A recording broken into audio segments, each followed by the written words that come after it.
Assalamualaikum warahmatullahi wabarakatuh. Perkenalkan, saya Lia Ismi Mawanti dengan NIM 2201080012 dari Program Studi Tadaris Fisika Universitas Islam Negeri Mataram. Di sini saya akan menjelaskan materi tentang model pembelajaran interaktif. Model pembelajaran interaktif adalah pendekatan pengajaran yang menekankan partisipasi aktif antara pengajar dan peserta didik serta interaksi antar peserta didik. Dalam model ini, peserta didik tidak hanya menjadi penerima informasi pasif, tetapi terlibat dalam proses belajar melalui diskusi, kerja kelompok, simulasi, permainan peran, dan penggunaan teknologi interaktif. Adapun tujuan model pembelajaran interaktif yaitu untuk meningkatkan pemahaman, retensi, dan kemampuan berpikir kritis peserta didik, serta untuk meningkatkan proses belajar menjadi lebih menarik dan bermakna. Model pembelajaran interaktif memiliki beberapa ciri. Yang pertama, kolaborasi, yang dimana peserta didik bekerja sama untuk menyelesaikan tugas atau memecahkan masalah yang membantu mereka meningkatkan keterampilan sosial dan kerja tim. Ciri yang kedua yaitu umpan balik langsung, yang dimana peserta didik mendapat umpan balik langsung dari pengajar atau teman sekelas yang membantu mereka memahami materi dengan lebih baik dan meningkatkan kinerja mereka. Ciri yang ketiga yaitu penggunaan teknologi, di mana teknologi seperti perangkat lunak pembelajaran, aplikasi, dan platform online sering digunakan untuk mendukung interaktivitas dan keterlibatan peserta didik.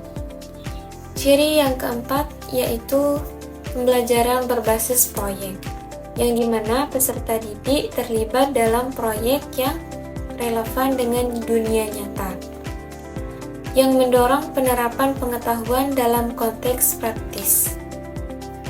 Ciri yang kelima atau yang terakhir yaitu diskusi dan debat. Aktivitas diskusi dan debat digunakan untuk mendorong peserta didik berpikir kritis dan meningkatkan kemampuan berbicara di depan umum. Model pembelajaran interaktif memiliki beberapa kelebihan. Yang pertama, meningkatkan keterlibatan peserta didik.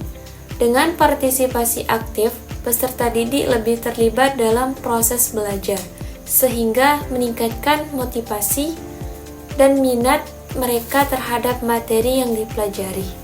Yang kedua yaitu memberikan umpan balik langsung. Pengajar dapat memberikan umpan balik langsung yang membantu peserta didik memperbaiki kesalahan dan memahami materi dengan lebih baik.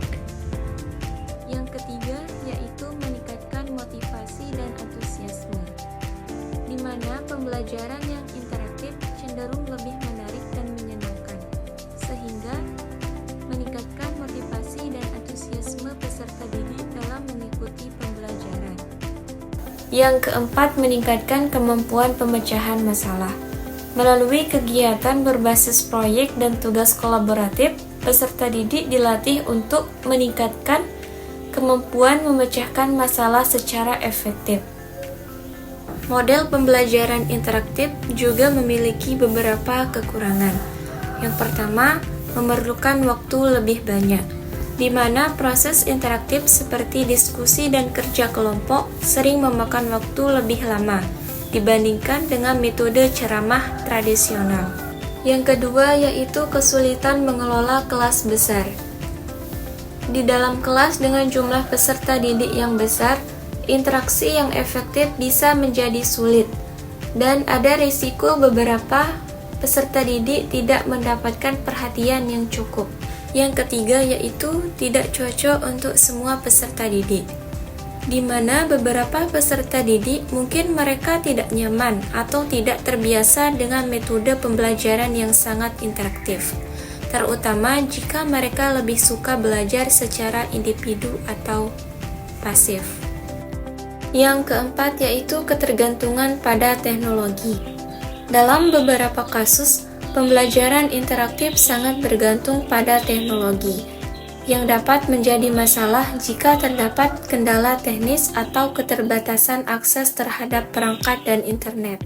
Model pembelajaran interaktif memiliki langkah-langkah sebagai berikut. Yang pertama, menyediakan pertanyaan mengingat dan memahami.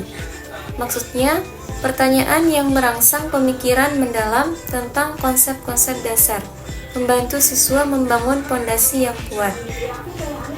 Langkah yang kedua yaitu mendorong diskusi, di mana guru dapat merangsang diskusi dalam kelas yang mendorong siswa untuk menyatakan pendapat dan berdebat tentang ide-idenya. Langkah yang ketiga yaitu memberikan tugas berbasis kasus.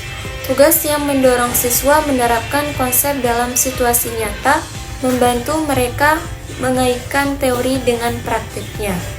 Langkah yang keempat yaitu memberikan umpan balik, di mana guru dapat memberikan umpan balik konstruktif kepada siswa tentang pemahaman mereka, sehingga mereka dapat memperbaiki dan mengembangkan pemahaman lebih lanjut.